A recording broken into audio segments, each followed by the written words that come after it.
ভাই, জাতিসংঘের সদর দপ্তর নিউ ইয়র্কে দাঁড়িয়ে একটি কথা বলতে চাই।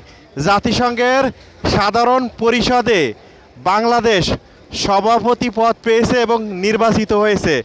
ভোট দিয়েছে কে? পাকিস্তান। ভোট দেয়নি কে? ইন্ডিয়া। সবার আগে কনগ্রাচুলেশন, অভিনন্দন জানিয়েছে কে বাংলাদেশকে? ইন্ডিয়া। ভাই, এইটা কেমন ভালোবাসা! আপনি ভোট দিলেন না, আবার সবার আগে অভিনন্দন জানাইলেন। আমার বুঝে আসে না ভাই। আপনার মাথায় যদি বুঝ থাকে কমেন্টে লিখুন, আর যদি আপনারও বুঝ না থাকে শেয়ার করে দেন।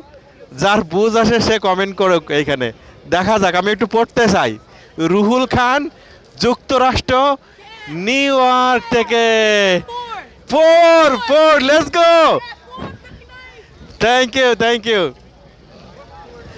শেয়ার করতে ভুলে যাবেন না। সবাই ভালো থাকেন, সবাইকে ধন্যবাদ।